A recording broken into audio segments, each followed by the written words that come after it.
DZRH, magandang umaga Pilipinas! Sa DZRH Radio, DZRH TV at DZRH Online, kasama si Kuya Angelo Balmones. Magandang umaga Pilipinas! Webes tayo ngayon, ika-6 ng Marso 2025. Ulo ng ating mga balita, nawawalang fighter jet ng Philippine Air Force nakita sa Bukidnon, tumama sa bundok. Yung 2 piloto patay. Matatag na economic policies ng Marcos administration nakatulong sa pagbagal ng inflation noong Pebrero. Kamara umalma sa fake news hinggil sa allowance ng mga sundalo. Pangulong BBM idiniklara bilang Ease of Doing Business Month ang Mayo. Camarines Norte diniklara ng DA na ligtas na sa avian influenza. 5 lugar naman sa Luzon makararanas ng danger level ng heat index o nakaranas ng danger level ng heat index kahapon.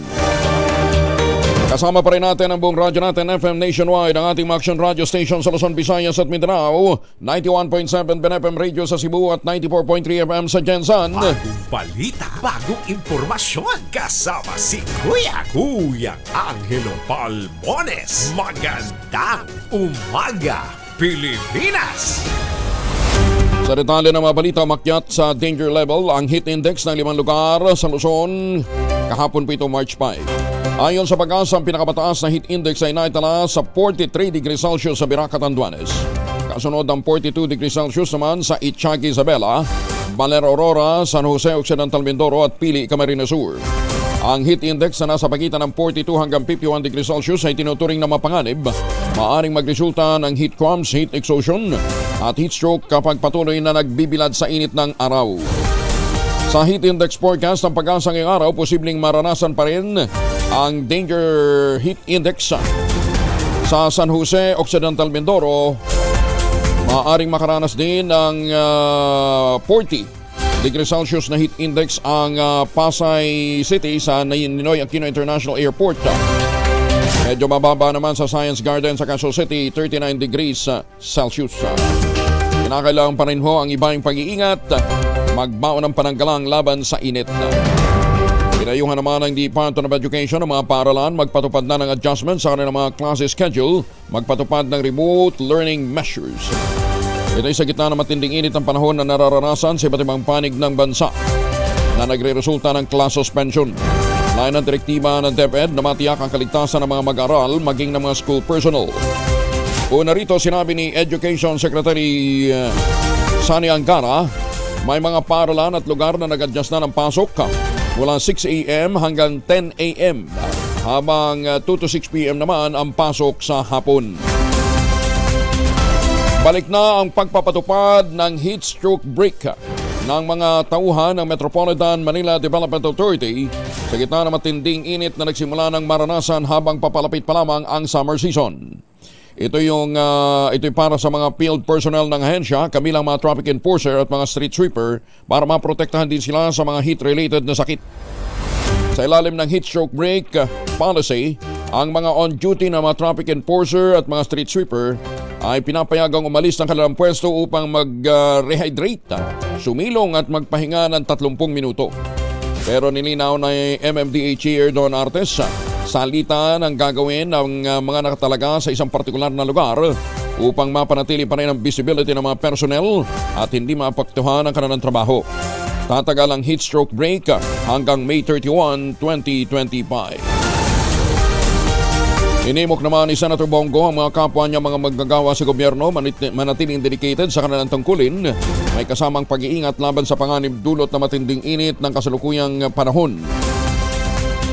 Binigyan din ni Senator Go ang labis na pagkalantad sa init ay maaaring magresulta sa maluwang kondisyon kabilang ang heat stroke. Dahil dito nananawagan ng senador sa sektor ng edukasyon, yan din sa paggawa na mag-adjust na ng oras kung kinakailangan. Ginawa ni Senator Go, Chairman ng Senate Committee on Health, ang panawagan sa pagdalo sa pagtitipon ng mga barangay official mula Antique, Iloilo City, 6 kung saan binigyan din ito ang kahalagahan ng pagbibigay ng prioridad sa kalusugan sa gitna ng tumataas na temperatura. Iginit ni Mr. Malasakit, ang primary interest ay ang safety, health at welfare ng mga estudyante at mga nagtatrabaho sa gobyerno.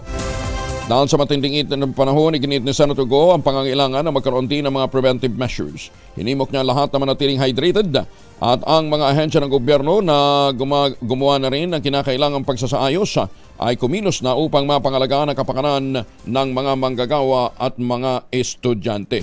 Magandang umaga, Pilipinas! Pinasinaya naman ng Philippine Amusement and Gaming Corporation of PAGCOR ang pinondohan nitong Social Civic Center sa Mamburao, Occidental, Mindoro. Ang dalawang palapag na gusali ay pinondohan ng 50 million pesos mula sa State Gaming Agency at pakikinabangan ito ng mga residente ng 15 barangay ng Mamburao at kalapit na munisipalidad. Pinangunahan ni Occidental Mindoro Governor Eduardo Gadiano, katuwang si PAGCOR Vice President for Corporate Social Responsibility Ramon Stephen Villapor sa pagpapasinaya ng bagong gusali na magsisilbing evacuation center sa panahon ng kalamidad. Ayon kay Governor Gadiano, sobrang pasasalamat nila sa PAGCOR sa pagdadala ng naturang Social Civic Center sa Occidental Mindoro na magsisilbing evacuation center kapag panahon ng kalamidad, pero magagamit din sa mga programa pang-edukasyon man o kaya pang-livelihood. Ayon naman kay Villapor, ang nasabing proyekto sa Mamburao ay bahagi ng commitment ng PAGCOR para sa community development at nation building. 10 minuto na makalipas ang alas 4 ng umaga. 23,000 ang nag-iintay na premyo sa ating mahiwagang tunog.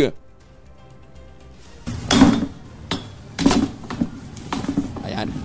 Para maaga kayo makapagpadala ng entry habang naliligo gamit ang Shield Bath Soap. Ang inyo pong mga sagot ipapadala po ninyo sa 0919-282-6485. Sundin ang tamang format po ng pagtatext, empty space, name slash, address slash, contact number slash at ang inyong sagot. Isang beses lamang po maaari mag-text sa ating text line gamit ang inyong mga mobile number. Hindi na tayo magbibigay ng clue kasi muntik-muntikan na talagang mapanalunan ito kahapon, ha? Merong isa na muntik-muntikan na talagang makapagbigay ng tamang sagot. Malapit-lapit na talaga, ha? Ayan. Para sa mga sasali naman online, kinakailangan meron po kayong sharer badge. Good luck ho doon sa mga magpapadala ng kanilang mga entries, ha?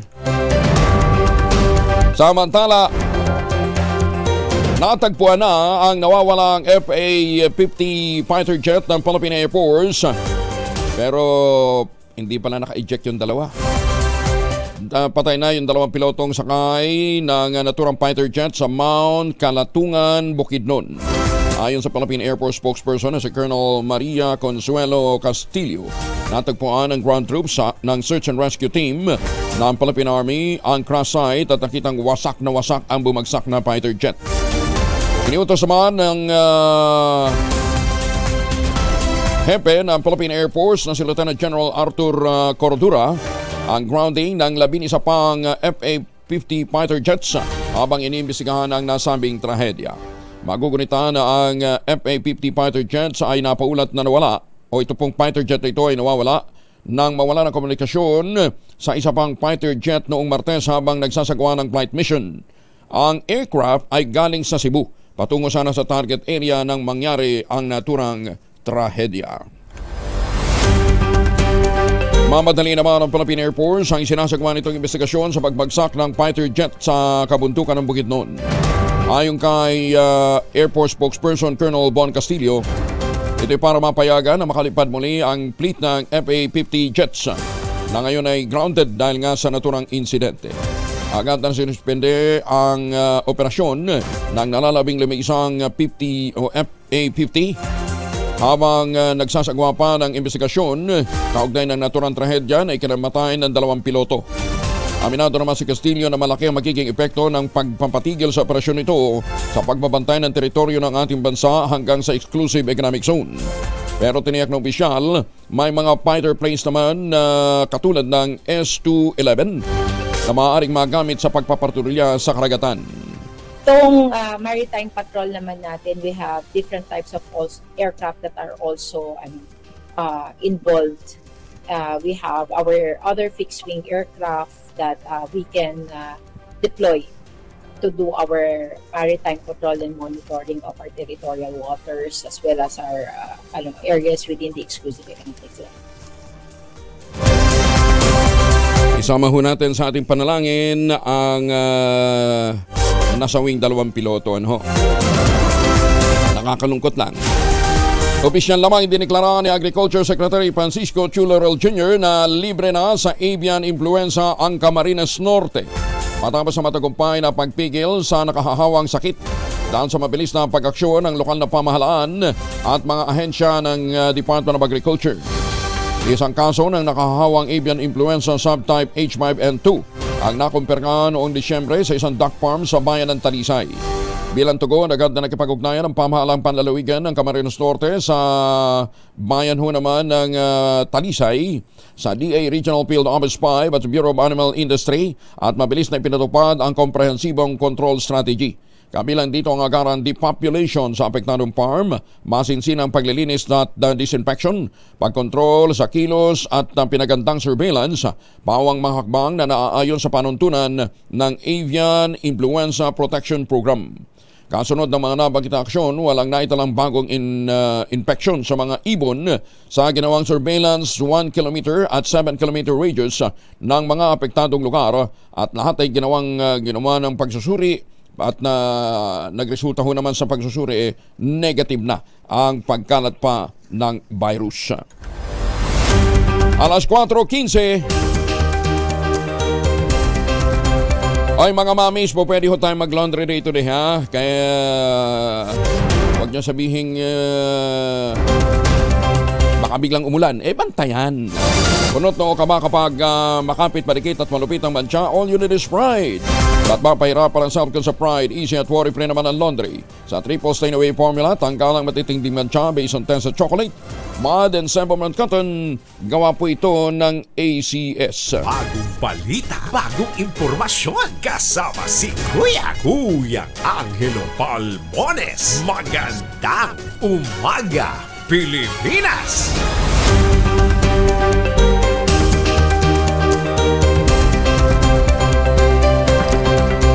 Balik tayo sa mga balita.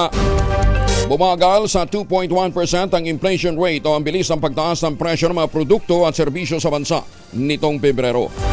Sa datos ng Philippine Statistics Authority, mas mabagal ito kumpara sa naitalang 2.9% noong Enero ng 2025. Ito rin ang pinakamabagal ng inflation na naitala simula noong Setyembre ng 2024. Ayon sa PSA, nakaambag dito ang mabagal na pagtaas ng presyo ng pagkain, kuryente, renta sa bahay at mabilis na pagbaba ng presyo ng bigas. Kung ikukumpara, mas mabagal ang pagtaya ng PSA sa inflation rate noong Pebrero kumpara sa pagtaya ng Bangko Sentral ng Pilipinas na nasa pagitan ng 2.2 hanggang 3% na inflation. Ay, magandang umaga po sa mga suki natin dyan sa Union Township, New Jersey, USA. Magandang umaga din po sa mga taga Dallas, Texas. Magandang umaga sa mga suki natin dyan po sa Japan. Ohayo gozaimasu. Pinuri naman ni Speaker Ferdinand Martin Romualdez sa patuloy na pagbaba ng inflation rate sa bansa. Kanya'y patunay na epektibo ang mga hakbangin na ginagawa ng economic team ng Pangulong Bongbong Marcos upang mapababa ang presyo ng bilihin at maprotektahan ang mga mamimili. Iniulat ng Philippine Statistics Authority na bumagal nga ang inflation rate sa 2.1% itong Pebrero mula 2.9% noong Enero. Ito ay nagpapakita ng patuloy na positibong direksyon ng ekonomiya ng bansa. Sinabi ni Speaker Romualdez na nanatiling nakatutok ang administrasyon sa seguridad sa pagkain at katatagan ng ekonomiya, kung saan aktibong sumusuporta ang mababang kapuluan sa pamamagitan ng mga batas at na nagpapagaan sa buhay ng mga Pilipino. Binanggit pa ni Speaker Romualdez, determinadong hakbang ng gobyerno ay ang pagsugpo sa mataas na presyo ng bilihin, paglaban sa smuggling at hoarding na anya'y naging susi sa pagbaba ng inflation. Malaki rin na naging papel ng Quinta Committee, yung 5 komite ng Kongreso sa pag-imbestiga sa mga irregularidad at pagtiyak na nanatiling abot kaya ang presyo ng mga mahalagang produkto para sa publiko. Magandang umaga, Pilipinas! DepEd, hinikayat naman ng ilang senador na gawin ng sports sa palarong pambansa. Isama na sa palarong pambansa ang Arnis de Mano. Kasama ho sa nanawagan si Senator Lapid at Senator Mig Zubiri. Detalye na balita mula kay Raymond at Pasar 28. Raymond, good morning. Panahon na upang isama ng Department of Education bilang isa sa mga sport sa palarong pambansang Arnis de Mano. Ito ang paniniwala ni Senador Lito Lapid na siyang mayakda ng Republic Act 9850 na nagdeklara bilang National Modern Martial Art and Sport ang Arnis noon pang 2009. Dapat ay ituro na ito sa mga mag-aaral bilang isang sport. Ayon kay Lapid, mahalagang maituro sa ating mga mag-aaral ang ating sariling laro na arnis. Ang arnis ay kilala din sa tawag na eskrima o kali, kung saan ang mga kalahok ay gumagamit ng isa o dalawang stick o patpat bilang arma sa pag-atake at pagdepensa. Suportado ito ni Senador Juan Miguel Zubiri dahil matagal na rin niyang isinusulong sa mga paaralan na gawing sports ang arnis sa halip na malulong sa masamang bisyo at nakatutok lagi sa paggamit ng cellphone ang mga kabataan. Si Zubiri ay kilalang black belt sa larong arnis at isa rin sa mga sumusuporta sa mga kabataan na naglalaro nito. Ito si RH28, Raymond Dadpaas para sa DZRH, sa una sa Pilipinas, una sa Pilipino. Maraming salamat na Raymond Dadpaas. Samantala, asahan naman ang pagbaba ng presyo ng bigas at karneng baboy ngayong Marso. Sa press briefing sa Palasyo, sinabi ni Palace Press Officer at PCO Undersecretary Attorney Claire Castro, posibleng bumaba sa 45 pesos per kilo ang presyo ng bigas pagsapit ng March 31. Tinataya ring bumaba kahit ang presyo ng karneng baboy sa susunod na linggo, partikular na sa darating na Lunes, March 10. Ayon kay Castro, posibleng bababa sa 350 hanggang 360 per kilo ang presyo ng kasim at pigi, habang ang limpyo naman ay maaaring bumaba sa 380 pesos per kilo. Ang presyo ng bigas kada kilo ay pumapalo po sa 49 pesos. Pero by March 31 po ay aasahan po natin ang pagbaba nito ng 45 pesos. Pati na po ang presyo po ng baboy ay maaari po ito maibaba din po by March 10. Okay na si Attorney Claire para namamalengke. Tuloy tayo sa mga balita. Ay mga misis, sa may araw ba si Mr. Pag-uwi galing ng trabaho, abay dalian sa germs sa katawan nila? Para labanan ang amoy araw may pawis, gumamit naman ng Shield Bath Soap regularly. Unbeatable ang Shield sa paglaban sa germs versus another brand may shea butter. Pampalambot ang kuti sa presyong abot kaya 12.50 SRP. Kaya naman recommended po ito ng Philippine Nurses Association. Ay mga misis, challenge you, subukan ng Shield Bath Soap. Galit sa sakit, may malasakit, sulit na sulit.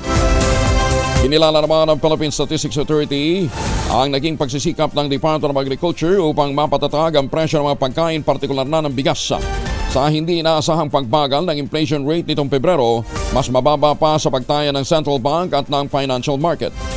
Sinabi ng Economic Planning Secretary na si Deputy National Statistician Divina Garcia del Prado, malaki naging papel ng implementasyon ng maximum suggested retail price sa imported na bigas sa pagluwag ng presyo nito na pangunahing bahagi ng consumer market. Binigyan din ni Del Prado ng food security emergency measures. Partikular na ang pagpapalabas ng supply mula sa National Food Authority ay sa mas mababang presyo sa mga lokal na pamahalaan at iba pang mga ahensya ng gobyerno ay nakatulong ng malaki sa pagbaba ng inflation. Sinabi pa nito na ang Rice for All program sa ilalim ng kadiwa ng Pangulo ay naging instrumento din sa pagluwag ng presyo ng bigas. Minumungkahin ni Del Prado ang pagpapatupad din ng kahalintulad na MSRP sa karneng baboy at maging sa iba pang mga produkto na maaaring magkaroon ng parehong epekto sa presyo ng karne at pangkalahatang inflation. Sa bawat 100 pesos na gastos ng average Pilipinong mamimili, tinatayang 9 piso naman ang napupunta sa bigas. Habang ang mga mahihirap na pamilya ay gumagastos hanggang 18 pesos sa pangunahing pagkain. Nakatakdang makipagkita si Secretary Francisco Chu Laurel Jr. ngayong Huwebes sa pork industry players kasama ang mga traders at mga retailers upang pag-usapan ang potensyal ng implementasyon ng MSRP sa karne ng baboy upang mapahupa ang presyo nito sa mga pamilihan. Tinimok naman ng National Food Authority ang mga magsasaka ng palay dagdagan ng pagsisikap na mapatuyo ang kanilang ani. Isang simpleng hakbang upang mapalakas ang kanilang kita, makatutulong para matugunan ang lumalaking pangangailangan sa supply ng bigas sa bansa. Nanawagan si NFA Administrator Larry Lacson sa mga magsasaka samantalahin ang mainit na panahon upang patayuin ang husto ang kanilang aning palay. Bagamat nangangahulugan ito ng dagdag na ilang araw para sa pagpapatuyo, makadadagdag naman ito ng piso sa kada kilo sa pagbebenta nila ng palay na malaking tulong sa kanilang kita. Ang lalo pang nakakaakit, sabi po ni Administrator Lacson, ay ang oportunidad para sa mga magsasaka na maibenta ang kanilang tuyong palay ng direkta sa NFA.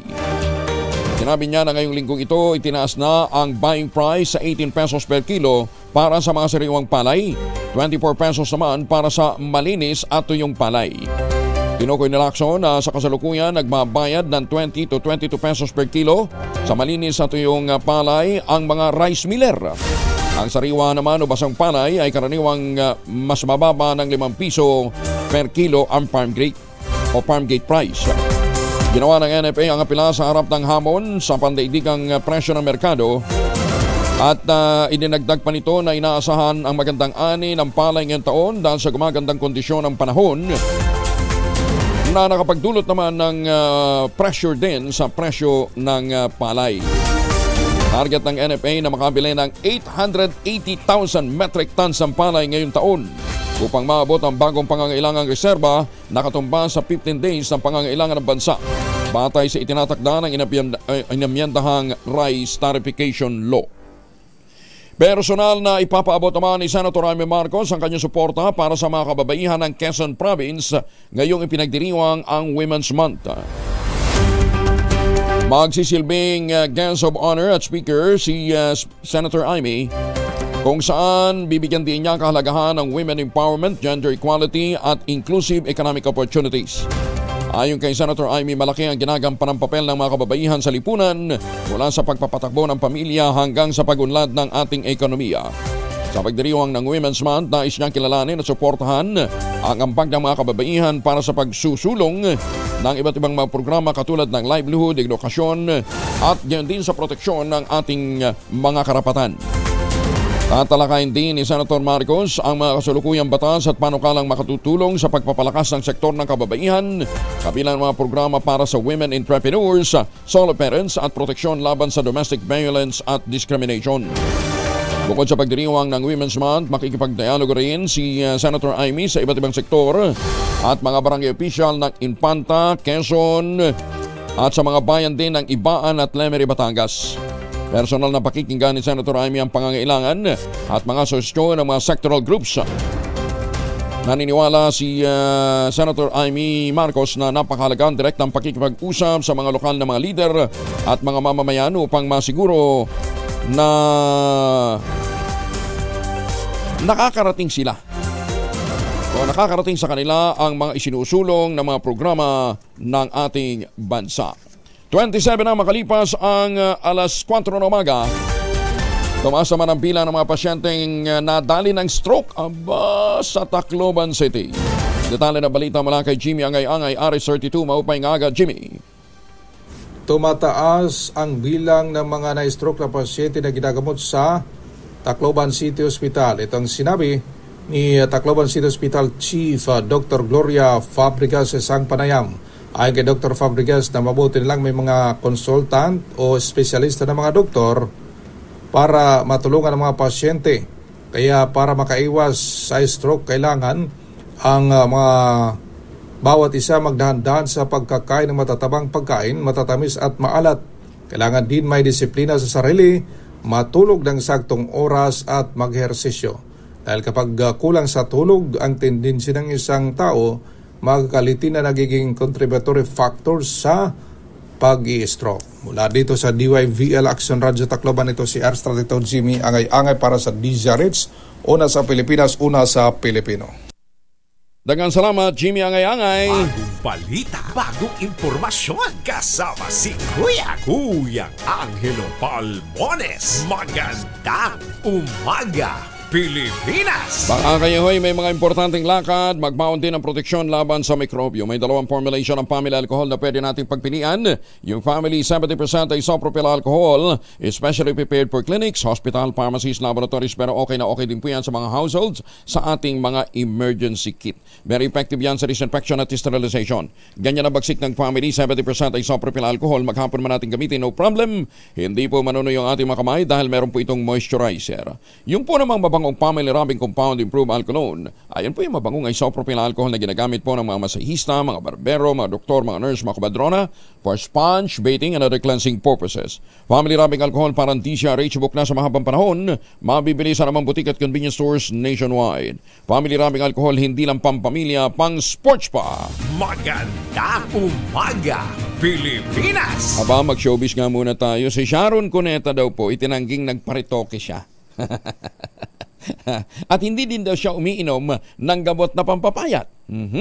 Hindi ko nakikita recently si Shawi, kaya hindi natin. Si Senator Kiko pa, nakita natin. Ano, detalye na balita mula kay Morley Alinio. Morley, good morning! Gising ng showbiz, rampa na Pilipinas. Good morning, Kuya Angel. Naimbierna, as in naimbudo o nagalit si Sharon Cuneta sa mga buzzers na patuloy na nagko-comment na siya ay dumaan umano sa surgery at nagtitake ng mga kung ano-anong gamot para pumayat. Well, sabi ni Sharon, walang katotohanan gumagamit siya ng Ozempic na kung saan ay nagpapayat ito ng kanyang katawan. Nag-diet lang umano ang naturang actress at medyo nagpabawas ng mga konting skin o dried skin sa kanyang katawan kung kaya't pumayat itong tignan. Sinabi ni Sharon na hindi naman siya against doon sa mga artista o mga taong nagpapabawas ng kanilang timbang sa pamamagitan ng salamat po doktor. Pero sa totoo lang, hindi po daw sumailalim sa salamat po doktor ang kapayatan o ang kaseksihan ng megastar. Yan ang ating DZRH Showbiz News. Ako po ang inyong RH47, Morley Alinio para sa DZRH, una sa Pilipinas, una sa Pilipino. Babu! Maraming salamat, Morley. Baka konsumisyon lang. Hindi. Wala naman Thailand para makonsumisyon. Kayo naman talaga. Malapit din kayo mang-intrigue eh. 31 na makalipas ang alas 4 na umaga. Oras na para tayo po naman ay mag-ultabayo. Ano mga ang ultabayo? Ang ultabayo po ay postbiotic with Lactococcus lactis strain plasma. Ito po ay dumaan sa mahabang clinical trial sa Japan. Ano ha? Human clinical trial, hindi po kwentong kutsero o mga testimonial. Ang bawat kapsula po ng ultabayo ay nagtataglay ng 50 billion cells ng Lactococcus lactis strain plasma. Kaya po napaka-potent po nito na pagpasok sa ating katawan, na-activate po yung PDC, yung plasmacytoid dendritic cell. Yan po naman yung tinatawag po ng mga dalubhasa na commander ng ating immune system. Yan po ang nagtataboy ng mga toxin sa ating katawan habang tayo po ay natutulog. Nakakatulong po ito para ma-achieve natin ang magandang tulog. Siyempre, pagka magandang tulog, may panlaban tayo sa pagod, puyat at stress. Ilan lamang ho yan sa mga benepisyo ng ultabayo. Kung may mga katanungan pa kayo, pwede kayo mag-text sa 0917-110-6580. Ang ultabayo po ay halal certified at kauna-unahang postbiotic food supplement na rehistrado sa Food and Drug Administration. Available yan sa Mercury Drug, Amesco Drug, Passmed Pharmacy, John's Pharmacy at Curamed. Pero wag nating kalimutan, ang ultabayo po ay hindi gamot at hindi dapat gamiting panggamot sa anumang uri ng sakit. Magandang umaga, Pilipinas! Nananawagan ng PDP Laban senatorial candidate na si Attorney Jimmy Bondoc sa masusing pag-aaral at maingat na pagpapatupad ng reforma sa PhilHealth at sistemang pangkalusugan ng bansa upang maiwasan ang sobrang pagtaas ng presyo ng gamot at mga serbisyong medikal. Ayon kay Atty. Bondoc, habang inaayos ang PhilHealth, kailangang matuto naman ang Pilipinas mula sa mga karanasan ng ibang bansa. Partikular na sa Estados Unidos kung saan lubhang tumaas ang presyo ng health services at medical supplies dahil sagot ito ng gobyerno. Punto niya, kahit pasagutin ang pamahalaan ng medical bills ng mga hindi contributor ng PhilHealth, maglalaan pa rin ang subsidiya para rito kaya tataas din ang gastos ng Estado na magmumula naman sa buwis ng taong bayan. Dahil dito minumungkahin ni Atty. Bondoc ang pagpapatupad ng government-issued standard reasonable rates para sa lahat ng health-related goods at mga services. Layunin niya nito na mapigilan ang hindi makaturungang taas presyo dulot na maling paniniwalang sagot ng gobyerno ang lahat ng gastusin sa kalusugan. Bukod sa pagtatakda ng makatuwirang presyo, binigyan diin ng PDP Laban senatorial candidate ang pangangailangang malabanan ng korupsyon sa sektor ng kalusugan. Naniniwala si Atty. Bondoc sa mahalagang pag-agap natin o pagpigil sa pagsasaayos ng health system upang matiyak na may patas, epesyente at abot-kayang pangangalaga sa kalusugan ng bawat Pilipino. Mariin namang kinundina ni Carl Joseph Legaspi, Commissioner at Large ng National Youth Commission at Chair ng Committee on Peace Building and Security ng ahensya, ang maling pahayag na ikinakalat ng China na dati nitong pagmamayari ang Palawan. Binigyan din ni Legaspi na hindi kailanman naging bahagi ng China ang Palawan at wala umanong batayan ang naging pahayag na ito ng Beijing. Ipinuntuloy niya na ayon sa pandaigdigang batas, partikular na ang 2016 decision ng Permanent Court of Arbitration, pinapawalang bisa na ang malawakang pag-angkin ng China sa buong South China Sea. Ayon kay Legaspi, mahalaga ang papel ng kabataan sa paglaban sa disinformation, kaya tinihimok niya ang kabataang Pilipino na maging mapanuri at aktibong labanan ng mga propaganda ng China. Muling pinagtibay ni Legaspi ang kanyang paninindigan sa pangangalaga sa soberenya ng Pilipinas, hindi lamang sa usapin ng teritorial, kundi pati na rin sa paglaban sa mga tumitinding digital disinformation. Sa ilalim ng pamumuno ni Legaspi sa Peace Building and Security, patuloy na isinusulong ng National Youth Commission ang mas aktibong partisipasyon ng kabataan sa mga isyu ng pambansang seguridad at ito'y naglalayong mapatatag ang pagmamahal natin sa bayan at katotohanan sa gitna ng pagkalat ng mga fake news. Magandang umaga, Pilipinas! Motorcycle rider na bundol na gulungan pa ng truck sa Bayambang, Pangasinan, patay. Detalye ng balita mula kay Freddy Pajardo, RH38. Masantos siya kabasani chikamin sa ating mga kababayan sa Pangasinan, Freddy. Masantos siya kabuwasan, Kuyang Angel. Alas 4:30 ng hapon kahapon sa Barangay Poblasyon, Bayangbang. Dito naganap ang aksidente ng pagkabundol ng isang elk truck sa motorsiklong minamaneho ng isang 38 anyos na rider na residente ng Bautista, Pangasinan na nang bumagsak ito sa lansangan ay nasagasaan pa ang ulo ng biktima at nadala man ito sa Bayangbang Community Hospital, subalit idiniklarang dead on arrival na ng attending physician. Ayon kay Bayangbang Chief of Police Lieutenant Colonel Lawrence Kate Calob, arestadong truck driver na taga Bulacan na ngayon nasa kustodiya ng Bayangbang Police Station at ngayong araw ay nakatakdang sampahan ng kaukulang kaso sa Provincial Prosecutor's Office sa San Carlos City, Pangasinan. Ito si Freddy Pajardo nag-uulat para sa DCRH, una sa Pilipinas, una sa Pilipino. Maraming salamat, Freddy. Suportado naman ng mga local leaders ng Leyte Province ang serbisyong may malasakit ni Senator Bongo. Bumuhos ang suporta para kay Mr. Malasakit nang dumalo ito bilang guest of honor at speaker sa Provincial Congress ng barangay officials mula sa lalawigan ng Leyte. Tulad ng laging paalala ni Senator Go sa mga kapwa niya government workers, inimok nito ang mga punong barangay na laging tulungan ang mga pasyente, mahihirap at mga walang ibang matatakbuhan sa kanilang komunidad kundi ang pamahalaan.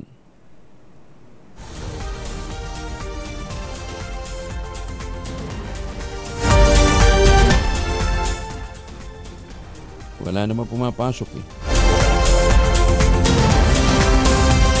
Idineklara ng Pangulong Bongbong Marcos ang buwan ng Mayo kada taon bilang Ease of Doing Business Month na naglalayong magtatag ng mas business-friendly environment. Sa ilalim ng Proclamation No. 818, tinatasan ng Presidente ang Anti-Red Tape Authority o ARTA. Pangunahan ng taunang pagdiriwang at tukuyin ng mga programa, aktibidad at mga proyekto para maging mas matagumpay ang selebrasyon. Inatasan din ang mga non-government organization at mga pribadong sektor na sakop ng ARTA makipagtulungan para sa implementasyon ng lahat ng programa at mga aktibidad para sa Ease of Doing Business Month.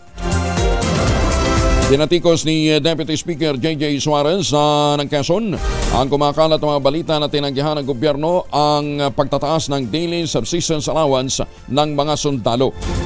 Nakikiisa si Suarez sa Armed Forces of the Philippines sa pagkondena sa pagkalat ng budol o maling balita at tinawag niya itong lantarang panlilinlang upang iligaw ang mga sundalo at ang publiko. Sinabi ni Suarez na nanatiling nakatuon ang Pangulong Bongbong Marcos Yan din ang Kamara de Representantes sa pangunguna ni Speaker Martin Romualdez sa paglaban sa mga fake news at sa pagbibigay ng buong suporta sa mga sundalong Pilipino. Binalaan din ni Suarez ang mga nagpapakalat ng maling impormasyon dahil niya nilalagay nito sa panganib ang kapakanan ng mga uniform personnel. Pinabulaanan naman ng Armed Forces of the Philippines ang mga mapanlinlang na pahayag at kinumpirmang nakapaloob nga sa 2025 General Appropriations Act ang nasabing pagtataas at ito ay ipatutupad ayon naman sa plano. Nananawagan naman ang Armed Forces of the Philippines sa mga sundalo din sa publiko magtiwala lamang sa mga opisyal na anunsyo dahil ang mga maling impormasyon ay nagdudulot ng kalituhan at pagkasira ng moral sa loob ng hanay ng militar. Muli rin itong tiniyak ang suporta sa kapakanan ng mga uniform personnel at ang pagbibigay ng nararapat na mga benepisyo. Magandang umaga, Pilipinas! 39 na makalipas ang alas 4 ng umaga, magkaangka sa motorsiklo sugatan matapos bumangga sa truck sa Orani, Bataan. Detalye ng balita mula kay Danny Kumilang, Aris 37. Danny, good morning. Kapwa sugatan ng isang lalaki at babae matapos mabangga at sinasakyan nilang motorsiklo ng isang truck sa sitio Talahi, Barangay Mulawin, Orani, Bataan, alas 5:30 ng umaga kahapon. Batay sa paunang investigasyon, parehong binabaybay ng motorsiklo at truck ang Governor E. Pascual Road patungo sa kabayanan ng Orani. Pagsapit sa lugar ng insidente, tinangkan lumiko pakaliwa ng motorsiklong minamaneho ng isang 25 anyos na lalaki sakay ang isang 24 anyos na babae nang biglang mabangga ito ng truck mula sa likuran. Dahil sa lakas ng impact, nagtamo ng mga pinsala ang sakay ng motorsiklo at agad silang isinugod sa Balanga General Hospital para sa agaran lunas. Pareho nagkaroon ng pinsala ang dalawang sasakyan.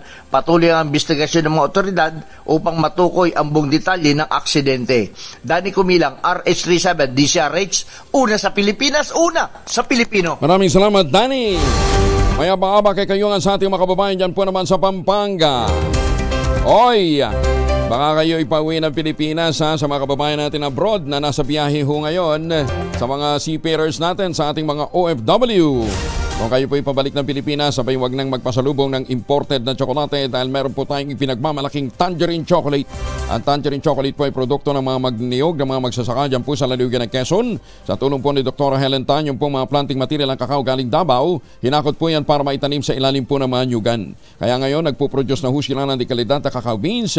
Pinaprocess yan para maging tangerine chocolate. May mahigit 10 variants ang tangerine chocolate na ang mga raw material ay galing din po sa ani ng mga magsasaka. I-check po ninyo sa tangerinechocolate.ph. Kaya nga sabi ni Dr. Helen Tan, pinagmamalaki ng mga taga-Quezon na ang tangerine chocolate ay 100% gawang lokal, but taste and looks global. Dahil yan po ay tinulungan din ng DTI at ng DOST. Ang mga orders po ninyo, pwede ho ninyong ipadala o i-text sa 0919-095-5935. Ulitin natin ha, 0919-095-5935. Ang sabi nga po ni Dr. Helen Tan, sino bang magmamalasakit sa Pilipino kundi ang kapwa Pilipino? Kaya tangkilikin natin ang gawang atin. Magandang umaga, Pilipinas! Nakatanggap ng malaking suporta mula sa publiko ang party list group ng mga vendor.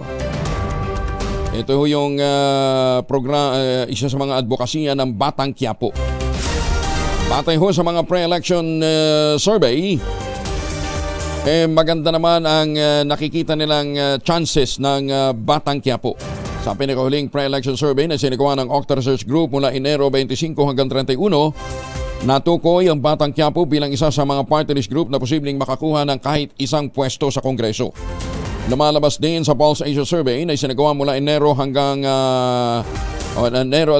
hanggang 25, ang Batang Quiapo party list naman ay nakakuha ng 1.01% voter preference. Ang pangunahing suporta ay nanggagaling sa mga botante ng Metro Manila.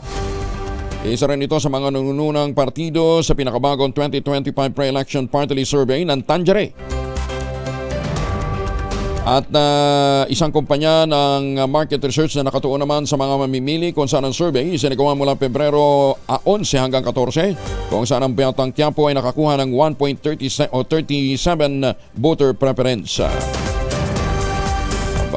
Congratulations sa grupong Batang Quiapo, ha? At sana naman pagka kayo po ay napwesto na ho sa Kongreso, Huwag na talaga natin kalimutan yung mga batang Quiapo. Dahil sa Quiapo, marami din yung mga batang hamog. Di ba? Bawal ang politiko o anumang campaign material sa distribusyon ng ayuda ng kapos sa kita program o AKAP ng DSWD. Ulitin natin to ha. Lalong-lalo na dyan ho sa mga probinsya. Dyan ho sa Davao City. Bawal ang politiko o anumang campaign material sa distribusyon ng ayuda sa kapos ang kita program o AKAP ng DSWD.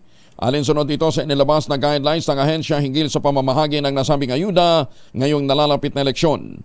Base sa panuntunan, ipinagbabawal ang anumang poster, banner at material na nag-uugnay sa isang politiko sa AKAP, pati na rin ang mismong kandidato sa distribusyon ng naturang ayuda. Lain ang nasabing hakbang na hindi magamit o maabuso ng mga politiko ang DSWD para sa kanilang personal at politikal na hangarin. Ang AKAP ay isang social protection program ng DSWD na nagbibigay ng cash aid sa mga individual na mababa ang kita. Ayan, kaya laliwanagin natin sa COMELEC mamaya, Malu, itanong mo nga sa COMELEC, hanggang ilang perimeter, di ba? Kasi kuminsan wala nga doon sa site. Nandun naman sa labas. Doon namimigyan ng pulyetos. Magandang umaga, Pilipinas! Kanya-kanyang kanya-kanyang strategy, di ba? Wala nga doon sa mismong site. Sila naman ang naghahakot, di ba? May libreng pasakay. Siyempre, hindi naman sagot na yun ng hindi naman mamomonitor na yun ng DSWD, di ba? Libreng sakay, hahakutin nila. Naku, ang dami ho niyan sa mga probinsya, maniwala ho kayo. May kanya-kanyang mga pautot, para masabi na sila ho yung bahagi ng pamimigay ng ayudang yan na galing ho sa buwis ng taong bayan at inilaan po para sa DSWD. Bagong balita, bagong impormasyon, kasama si Kuya Angelo Palmones. Magandang umaga, Pilipinas! Dali, dami kasi magbe-birthday ngayong araw nito. Ma'am Dottie Molino, magandang umaga po sa inyo. Kumusta na ho kayo, ha? Ayan. Ayun. Unahin na natin ang magbe-birthday ngayong araw nito si Professor Ed Mangiat. Professor Ed Mangiat ng conductor po ito ng UP Singing Ambassadors. Ayan, magkasunod sila ng birthday ng sansi ko Yung sansipat ko kasi dating kumakanta din po sa UP Singing Ambassadors nung nag-aaral pa siya sa UP Diliman. Prof Ed, happy birthday! Magandang umaga, Pilipinas! Meron pang isang gwapo dyan sa Cavite, nagdiriwang din po ng kanyang birthday. Si Dr. Ruby Efraim Robiano. Ayan, si Doc F, ha? Doc F, happy birthday. Si Doc F po naman ay naging kasama ho natin, kasama si Dr. Plo Tesoro at saka sina Vicky Bartilet, kasama po ng aking team nung ako po ay nasa Kongreso. Ayan, ha? Doc F, happy birthday. Administrador siya ngayon ng isang ospital dyan po sa Region 4A. Tumataas ng noo mo, Doc F, napag-ahalata ang edad natin. Magandang umaga, Pilipinas! Bata pa yun si Doc F 40 years old si Doc F. Sabi niya kasi tumigil na siya pagbibilang ng 40 years old. Ginagaya ko. Ako 41 ba't ko naman dadagdagan ang edad ko? Siyempre, pag ginagdagan mo ang edad mo, di mararamdaman mo pagtanda, di ba? Kaya gano'n lang talaga. Dapat, di ba sabi nila, life begins at 40? Di 41 lang po ako. 31 years na po ngayon ang Dugong Alay, Dugtong Buhay. Kaya meron ho silang isasagawang anniversary blood donation activity sa March 30, alas 7 na umaga hanggang alas 2 ng hapon sa Ray Brain Forest, Barangay May Bunga, Pasig City, Function Hall. Sa second floor po ito, ha? Ito'y bilang pagsaludo natin at pagkilala, pag-recall sa mga naging accomplishments po naman ng Dugong Alay, Dugtong Buhay. Kung naparilag, kung nasaan ka mga ngayon, maraming salamat dito sa ambag mo sa iniwan mong legacy ng blood donation. 31 years na po ang dugong alay, dugtong buhay. 48 na makalipas ang alas 4 ng umaga, gagastos naman ng 15 billion pesos ang SM Hotels and Convention Corporation para sa pagpapatayo ng mga bagong hotel at convention center sa susunod na 5 taon. Kabilang narito ang pagtatayo ng tourist destination sa bansa ng 8 bagong hotel at 2 convention centers. Ba't talaga? Kasama rin ang ilang renovation sa kanilang mga hotel, paglalagay ng mga bagong function room, karagdagang food, beverage outlets at iba pa. Siyempre, pagka nagdagdag ka ng mga hotel, dagdag trabaho po ito, dagdag benepisyo para sa ekonomiya natin. Sa kasalukuyan, meron ng 10 hotel o 10 hotel ang SM Hotel and Convention Corporation. Kinabibilangan ito ng Conrad. Yung palang paborito mong hotel, Malu. Sa SM pala yan, yung Conrad Hotel. Diba? At saka meron diyang diba yung Dessert Museum ba? Doon sa ibaba. Puntahan nyo. Radisson Blu, Taal Vista, Pico Sands, Park Inn, Lanson Place, 8 convention center at trade hall sa ilalim ng SMX brand. So, mag-expand ang SM. Alas 4:50 ang oras sa buong kapuluan. Magbabalik tayo. Makalipas lamang po ang ilang paalala. Palmones, magandang umaga, Pilipinas!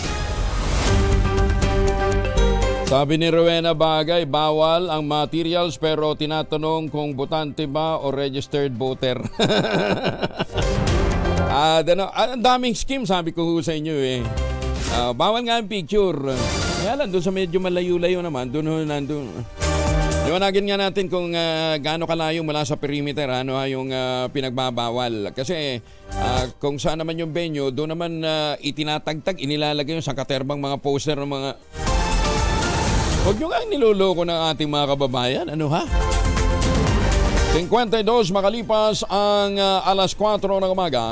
Binigyan din naman ng Komadrona Party List ang kahalagahan na magkaroon ng pinalakas na National Elderly Care Program ngayong patungo na ang Pilipinas sa aging population. Ayon sa Komadrona Party List naman na si Attorney Fiona Itona, kabilang ito sa dapat ilatag na long-term support para sa mga lolo't lola, lalong-lalo na sa mga wala ng pamilya. Kailangan din na niyang pagtuunan ng pansin na madalas na nababaliwalang social inclusion at mental well-being program para sa mga matatanda. Kinatuwiran na Attorney ito na karamihan sa mga senior citizen na nakararanas ng kalungkutan at depresyon ngayong hindi sila aktibong bahagi ng lakas pagawa. Kaya mahalaga niya na magtatag ng community-based elderly centers kung saan regular pa rin silang nagkakaroon ng social life at nagbibigay ng libreng counseling services para naman sa may mga pinagdadaanan o nangangailangan ng emotional support. Sinabi pa ng kinatuwa ng Komadrona Party List, dapat ding itaguyod ang intergenerational programs kung saan makikilahok ang mga kabataan sa mga programa kasama ang mga senior citizen upang palakasin ang ugnayan ng magkaibang henerasyon. Una nang nanawagan ang Komadrona Party List na palawakin ang pamahalaan ang geriatric healthcare service. Pagbutihin ang iba pang socialized healthcare program upang masigurong may libre at abot kayang serbisyo medikal ang mga matatanda. Basta ang Komadrona Party List number 72 ho yan sa inyong mga balota, Hoy, teka nga pala, napag-uusapan na lang din po ang mga matatanda, Di syempre tingnan na rin natin yung kapakanan ng mga PWD, Pero alam ba ninyo, eto naman, kinuwento lang sa akin ni Malu Cabral. Sabi niya, isa sa mga hinahangaan niyang singer ay si Beethoven. Musician pala, musician, Siyempre naman, napara-search ako kung sino ba itong si Beethoven. Alam ba ninyo si Beethoven pala, kahit na napakagaling hong musician, bingi. May hearing problem. Mga 20 anyos siya, mga 22, nung nagkaroon po siya ng problema sa pandinig. Bingi si Beethoven. At ang kanyang ginagawa pala,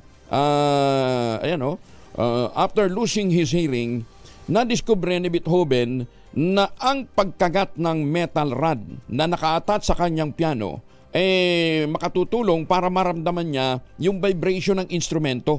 through his jawbone. Subukan na natin to, ha? Kaya lang, paano ko kaya attach yung aking kasi trumpet ang ginagamit ko eh. Saxophone. Yabang. Silindro nga, hindi ka marunong eh. Saxophone pa. Ayan, ha? Ang method na ito ay tinatawag bilang bone conduction. Kaya nagagawa daw po ni Beethoven noon na i-perceive ang music sa pamamagitan ng kanyang jawbone kahit siya po ay bingi. Siya po ay si Ludwig von Beethoven, German composer po siya. Nawalan siya ng pandinig, mga 20 anyos siya. At noon nag-uumpisa na siyang magkaroon ng pandaigdigang reputasyon bilang isang magaling na musician at composer. Hanggang ngayon hindi pa rin establish kung ano talaga ang naging dahilan ng kanyang pagkabingi. Pero sa analysis ng kanyang DNA, sinasabing nagkaroon siya ng mga health issues. Kasama daw yung pagkakaroon niya ng large amount ng lead sa kanyang system. Ayun, mga 1800s po ito. At the age of 30 naman, sumulat siya sa kanyang kaibigan doktor at sinabi niya nga na tumitindi na yung problema niya sa pandinig. Marami daw siyang mga naririnig na kung ano-ano. Ayan, Kaya sa pamamagitan nga po ng vibration sa isang rod na nakadikit sa kanyang piano o sa kanyang musical instrument, na pagpatuloy niya ang kanyang pagiging magaling na musician. Kita ho ninyo. Wala talagang dapat na maging balakid, kahit na may may mga deficiency ka, may mga handicap ka, dapat ang hamon ng buhay manatili, at maging hamon sa atin na maging mapagpunyagi. Lagi ko kaya ako bilib ako dun sa aking Kuya Levi.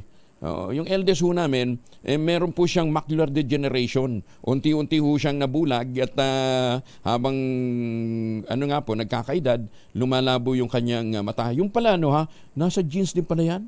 Oo, kasi yung eldest na apo, yung next generation namin, ganun din ang naging problema.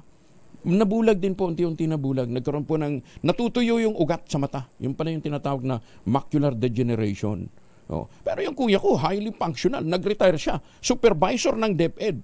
At hanggang ngayon, kahit na may edad na ho siya, hindi siya nagiging pabigat sa publiko o maging sa kanyang pamilya. Kuya Levi, magandang umaga, ha? Magandang umaga, Pilipinas! Siyempre, batiin ko na rin ho yung mga taga-Kidapawan City, si Ma'am Dottie Molino, na masusi din hong nakatutok sa atin tuwing umaga. Batiin ko na rin ang Midnight Singers, dyan sa San Diego, California, na maaga din pong gumigising, para tumutok sa atin. Hindi, late na pala matulog, hindi ba maagang gumising? Sir John Yambao, Tita Lloyd, Tita Cora, Sir Manny, Sir Art, at saka si Ma'am Linda, magandang umaga. Siyempre, magtatampo naman si Evan lang dyan sa Las Vegas pagka hindi siya nabate. Magandang umaga. At sa lahat ng mga suki natin dyan po sa Japan, sa Europe, sa mga lugar na naabot po ng ating broadcast, magandang umaga. Si Dr. Kim Tan, babatiin din po natin. Dr. Kim Tan dyan po sa Lucena, good morning po sa inyo.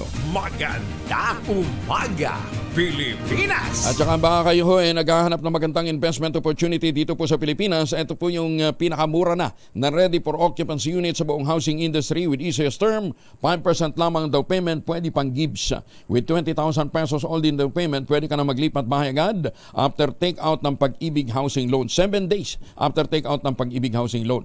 Kaya magandang investment opportunity. Napakalapit lamang po nito sa Clark International Airport at Clark Economic Zone. Pwede nyo gawing business, magpaupa ho kayo.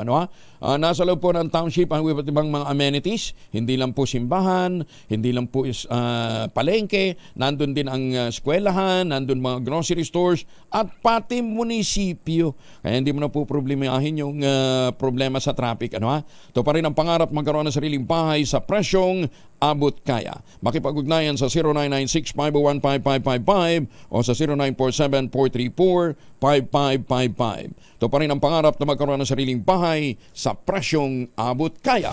Magandang umaga, Pilipinas! Alas 5 ng umaga. Champion Detergent Angelo Palmones. Magandang umaga, Pilipinas! Isang minuto na makalipas ang alas 5 ng umaga. Oy, abiso sa mga biyaherong sasakay ng eroplano. Bawal nang magdala ng power banks na lalagpas ng 160 watts-hours sa international at domestic flights. Inanunsyo ito ng Civil Aviation Authority of the Philippines o CAAP kasunod ng insidente ng pagliyab ng isang power bank sa loob ng eroplano sa Gimhae International Airport sa South Korea matapos umanong mag-overheat habang nasa loob ng hand carry bag.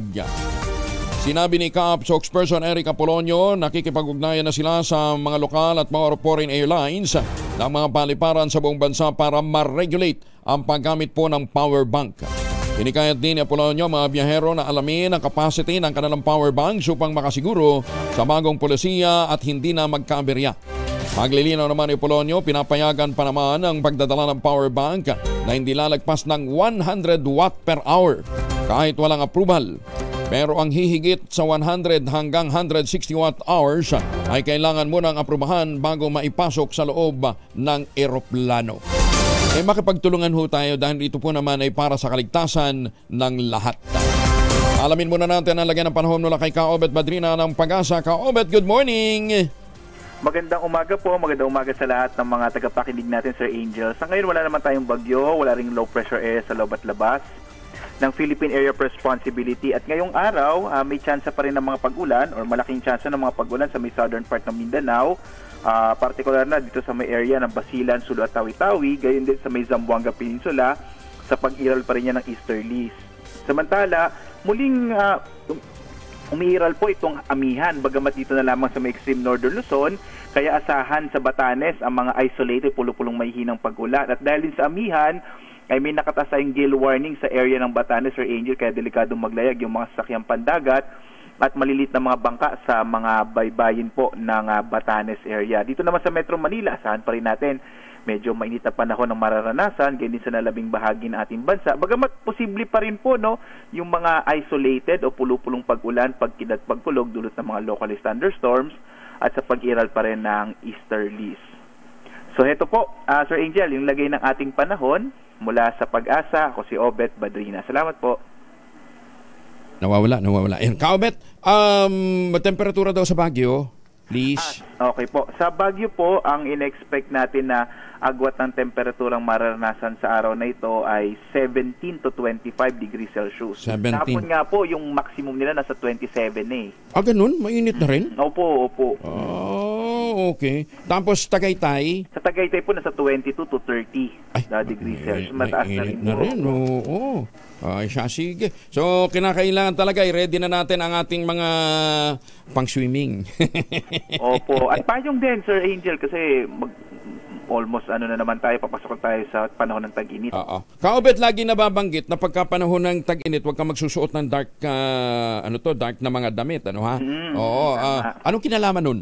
Oo, kasi Sir Angel, kapag maitim yung mga damit na sinusuot natin, ina-absorb niya yung lalo na yung sikat ng araw. So, kapag mas maliwanag, nire-reflect back niya or parang nagbabounce, tumatalbog, siguro yun yung magandang term, pero tumatalbog yung sinag ng araw kapag mas maliliwanag or kagaya mas puti yung sinusuot natin. Pero pag mas itim, ang tendency, ina-absorb niya yung init po. Kaya magiging mas mainit yung pakiramdam natin. Pula yung suot ko ngayon, okay to. Hindi naman dark na red eh.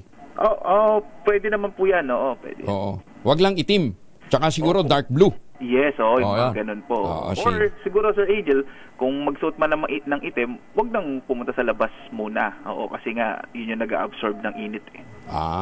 Hindi. Nasa loob ka lang na sasakyan. Kasi yung itim kasi nakakapagpapayati. Tsaka dark blue. Sa mga gaya ko rin po na napabayaan. Tama po. Napabayaan sa kusina. Opo. Okay, Kaobet, thank you. Maraming salamat. Salamat po. Si Kaobet Badrina mula po sa Pag-asa. At kung ano man po ang lalakad natin ngayong araw na ito, magbaon din ng proteksyon laban sa mikrobyo. May dalawang formulation ng family alcohol na pwede nating pagpilian, ha? Yung family 70% isopropyl alcohol, especially prepared for clinics, hospital, pharmacies, laboratories, pero okay na okay din po sa mga households. Very effective yan sa disinfection at sterilization. Ganyan na bagsik ng family 70% isopropyl alcohol. Maghapon man natin gamitin, no problem. Hindi po manunuyo ang ating mga kamay dahil meron po naman naman itong moisturizer.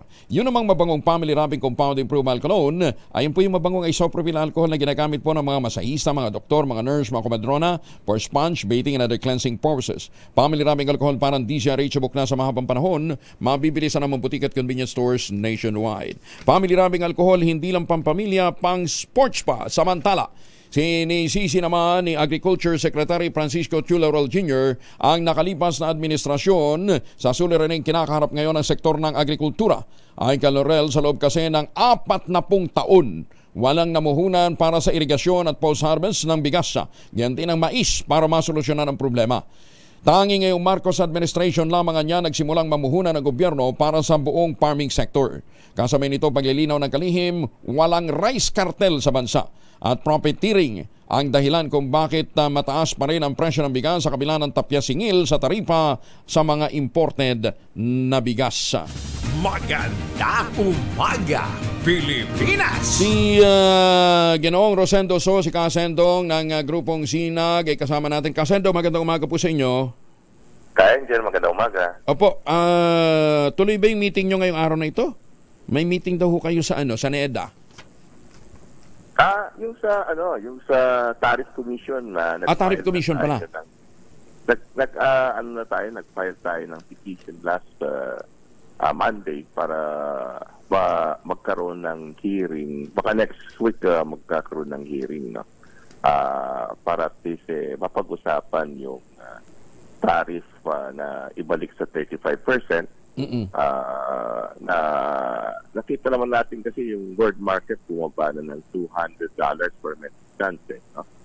So based on dun sa presyo naman, kung titingnan natin kung yung ito is yung well milled rice, no? Ito yung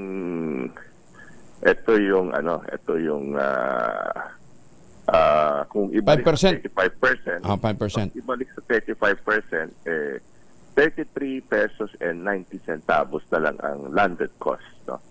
Mababa pa rin. Mababa pa rin. So, kaya sinasabi natin, kailangan ibalik na yung tariff.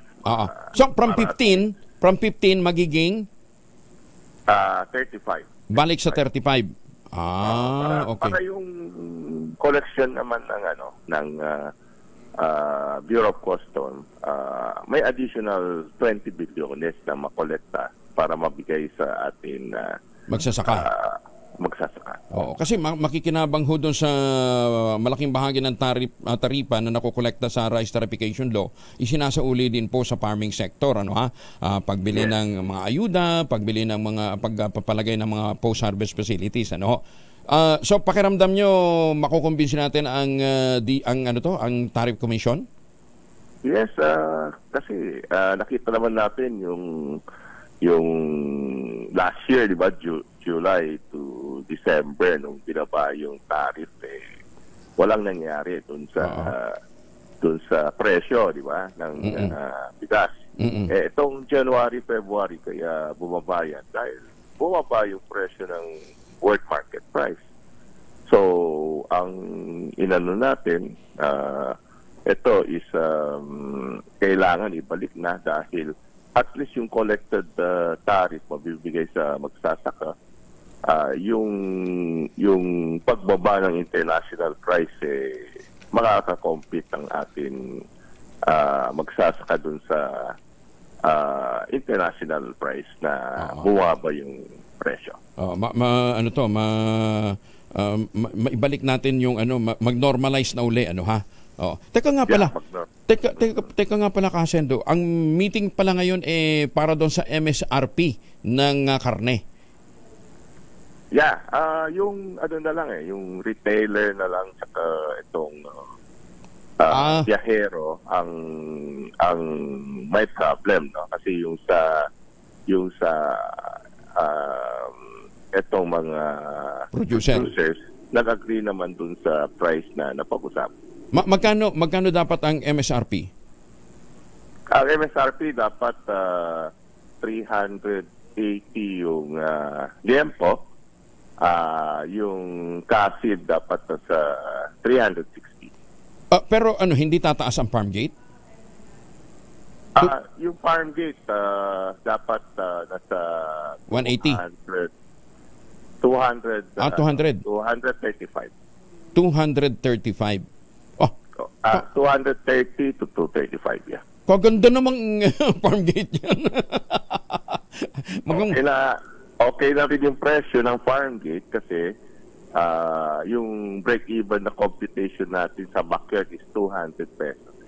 Kaya nga, kahit paano, di ba kung makukumbinsin na uli yung ating mga magbababoy na bumalik sa livestock. Bumalik sa livestock. Ay kaya lang, problema pa rin yung repopulation eh. Marami bang magkanong guilt ngayon? Ang guilt ngayon, medyo mataas ngayon. Yun nga dahil, konti. So, kaya dapat talaga is yun ang presyo ng farm gate para at least mainganyo na bumili ng guilt and mag-start ulit yung mga hog racer. Ang feeds ba, magkano ngayon? Maganda rin? Ang feeds,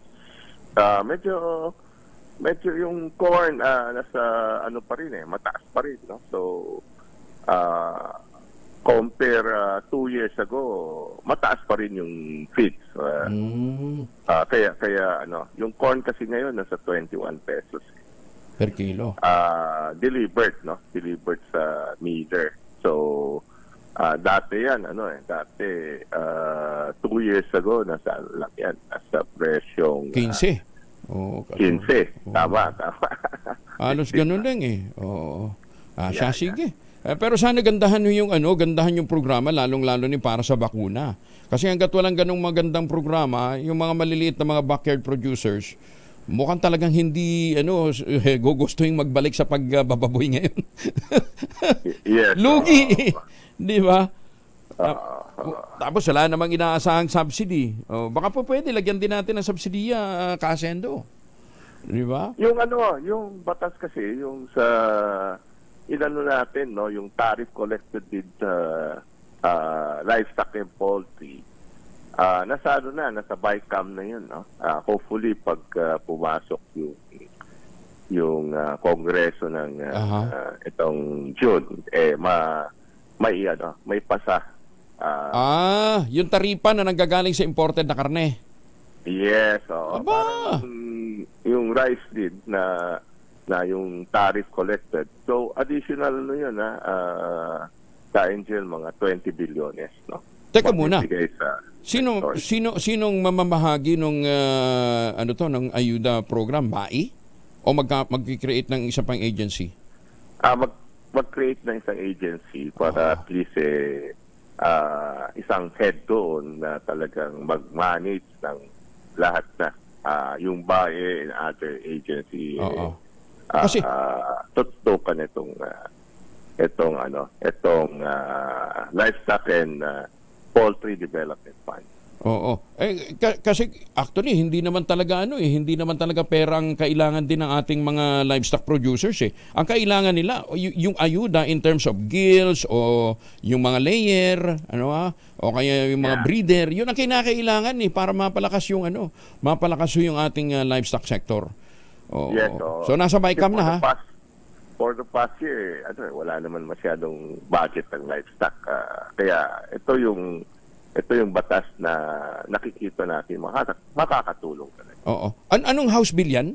Anong bill yan, Kasendo? Bali yung house bill kinonsolidate na sa isa. And yung sa Senate kasi tapos na rin So yung BICAM na lang ang hinintay natin. Sige, hintayin natin yan. Yan ang good news, At sana nga po maihabol dito po sa susunod na nalalabing araw ng kasalukuyang kongreso. Kasendo. At least may narinig tayong good news. Kasama diyan ang kambing. Kasama. Kasama rin ng baka. Yung itong kalabaw. Mga dairy, kasama rin yan. Ito at least mabubuhay itong livestock and poultry na industry for the natin. past year, hindi talaga natin binigyan ng pansin. Oo. Hindi, kasi nga, akala nung iba, ganun lang koordinaryo ang livestock. Hindi po. Yung pinuproduce nating mais, para ho yun sa mga livestock eh. Diba? Kaya kung makita natin, yung feed industry, bagsak din. Bumagsak. Kaya mga, alam baboy at manok eh. bet industry, di ba? Oo. Imagine yung daily na kinakain ng baboy na wala. Ay, sus me. Anyway, sige, intayin natin ha. Sana nga may ihabol yan. Okay. Thank you, Kasendo. Magandang umaga. Magandang umaga, Angel. Si Ginoong Rosendo So ng grupong Sinag. Magandang umaga, Pilipinas! At least, di ba, nakakakita tayo ng mga magagandang development para po sa sektor ng pagsasaka. Dahil sa totoo lang ho, pinakamalaking employer pa rin ho sa Pilipinas ay ang agricultural sector. Kaya kung hindi ho natin tatangkilikin, hindi ho natin pangangalagaan ang interes ng ating mga magsasaka, talagang sa kangkungan ho tayo pare-pareho pupulutin. Ay nako, tsaka sa mga LGU ha. O gayahin nyo yung ginawa ho ni Dr. Helen Tan dyan po sa lalawigan ng Quezon. Kaya si Dr. Helen Tan, alang kalaban ikaw ba naman magsagawa ng programa na magpapalakas ng loob sa ating mga magsasaka? Di ba? Magdadalawang isip ka talaga, no ha? Ang tinutukoy po natin ay yung paghakot ni Dr. Helen Tan ng mga planting material ng kakao galing Davao. Itinanim po yan sa ilalim po ng mga nyugan. Yung mga magnaniyog natin dyan sa lalawigan ng Quezon ay hindi na masyadong umaasa na lamang sa kopra. Meron na rin ho silang mga high value crops na katulad po ng tangerine chocolate na nanggagaling sa kanilang mga dekalidad na kakao beans. Ang tangerine chocolate po ay brand ng mga magnaniyog ng mga magsasaka dyan po sa lalawigan ng Quezon. Available po yan sa 0919-095-5935. Yung pong mahigit 10 variants niya na ang ginamit ng mga raw materials ay galing din po sa ani ng mga magsasaka. Available po naman sa tangerinechocolate.ph. I-check po ninyo dyan ha. O pwede rin kayong order sa 0919-095-5935. Sabi nga po ni Dr. Helen Tan, sino bang magmamalasakit sa Pilipino kundi ang kapwa Pilipino? Kaya sa bawat tangkilik po natin ng tangerine chocolate, pinalalakas natin ang loob ng ating mga magsasaka, pinalalakas natin ang ating lokal na ekonomiya. Tangerine chocolate 100% gawang lokal but taste and looks global. Taos puso naman ang pasasalamat na ang ipinapaabot ni Congressman Ador Plato ng 6th District ng Bulacan sa pribadong sektor sa mabilis na pagtugon sa panawagang makapaghatid ng tubig sa mga apektadong lugar sa bayan ng Norsagaray at Santa Maria. Dulot ng pagtagas ng tubo at pagkasira ng nalubog na motor ng mga bomba ng tubig sa planto ng PhilHydro sa Norsagaray. May kabuuang 9 na water tanker ang kagyat na naipadala sa iba't ibang mga lugar kahapon. Sa kabila nito, ang tanggapan po ni Kaador patuloy pong nananawagan sa mga available water tanker upang ipagpatuloy ang pagrarasyon ng tubig sa mga apektadong residente hanggang maibalik na sa normal ang supply ng tubig. Sa pagtaya ho kasi ng PhilHydro, baka magtatagal pa ng ilang araw. May mga lugar pa rin palang hindi nahatiran ng tubig hanggang kahapon simula nung shutdown nito noong February 28. At muli, sabi po ni Kaador Plato, nagpapasalamat siya sa lahat ng mga tumugon at patuloy na tutugon at nagnanais ding tumugon sa pangangailangan ng ating mga kababayan dyan sa area na yan ng Angata at saka ng Norsagaray at Santa Maria. Magandang umaga, Pilipinas! 5:19.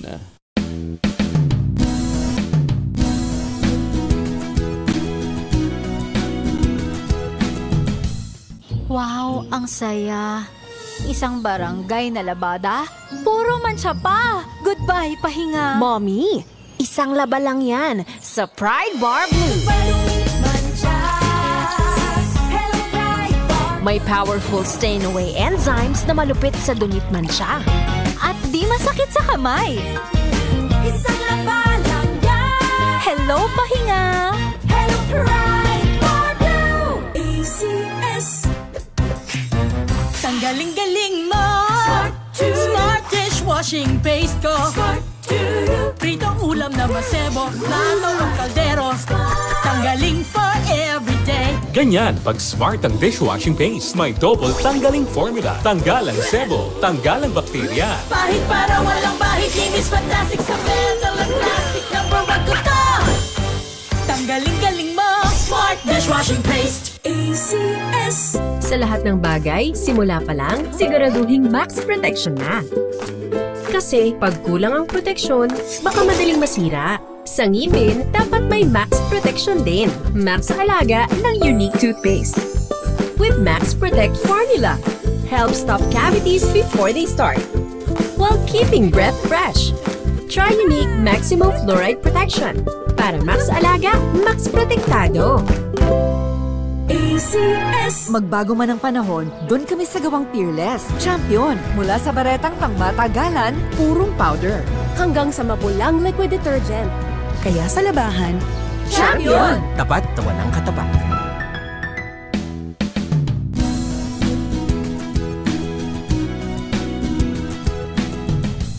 magbago man ang panahon, doon kami sa gawang Peerless. Champion, mula sa baretang pangmatagalan, purong powder, hanggang sa mapulang liquid detergent. Kaya sa labahan, Champion! Tapat na walang katapat.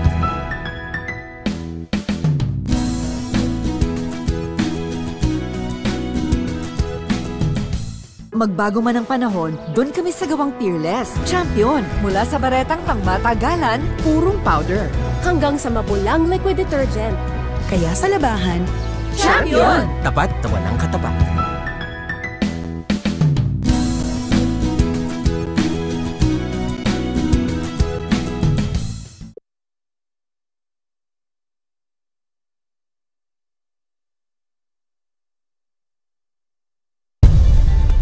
Nagsimula sa pangarap hanggang sa maabot ang tagumpay. Iba't ibang kwento, iba't ibang mukha ng atletang Pilipino. Mas pinatindi, mas pinalakas, at mas pinaaksyon sa Match Point tuwing Sabado, 12:30 ng tanghali sa DZRH TV.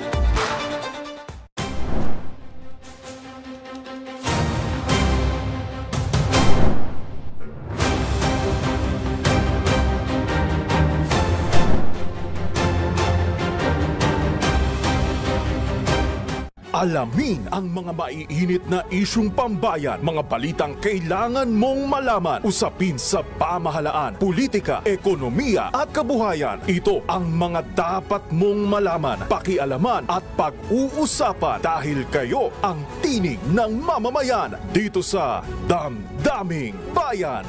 Live sa DZRH Radio, DZRH TV at DZRH Digital. Kasama sina Lakay, Deo Macalma at Elaine Apit. Araw-araw, Lunes hanggang Biyernes. Damdaming Bayan.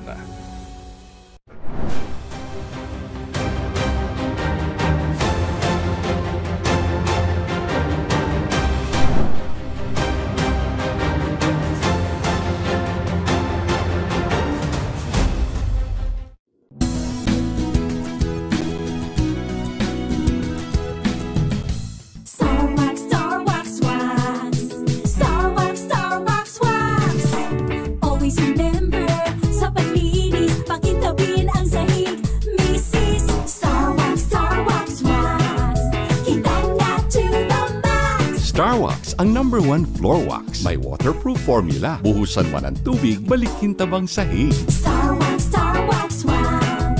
Kintab na to the max, max, max. ACS. magbago man ang panahon, doon kami sa gawang Peerless. Champion, mula sa baretang pangmatagalan, purong powder, hanggang sa mapulang liquid detergent. Kaya sa labahan, Champion! Tapat na walang katapat. We've got you covered. From the hottest hits, exclusive interviews, kilig to the bones fan meet experience, and hataw performances of your favorite stars. Saturdays, 12 noon, dito lang sa DZRH TV. Umaga Pilipinas. Oy, 22,000 na 22,000 ang naghihintay na premyo sa Mahiwagang Tunog. Mahiwagang Tunog. Ay, 22 ba? 23? Parang 22 na kahapon eh. 23 na? Ang gulo nyo ha. Noong March 3, 20. Ano nga yun tayo? 20. Di tama nga. 23 na. March 6 na ngayon eh. 23,000 na. Laki ha? 23,000 na po ang naghihintay na premyo. 0 na ang inyo po mga sagot. Ipapadala po ninyo sa 0919-282-6485. Sundin ang tamang format po ng pagte-text, empty space, name, /, contact number, at ang inyong sagot. Isang beses lamang po maaaring mag-text sa ating text line gamit ang inyong mobile number. Sa mga sasali online, kinakailangang meron po kayong sharer badge. Ayan na. 23 ba? Laki na rin ha? May pang down payment ka na yan pag nagkataon. Ayan ha. Hindi na muna ako magbibigay ng clue dahil muntik-muntik ka na talaga itong napanalunan kahapon ha.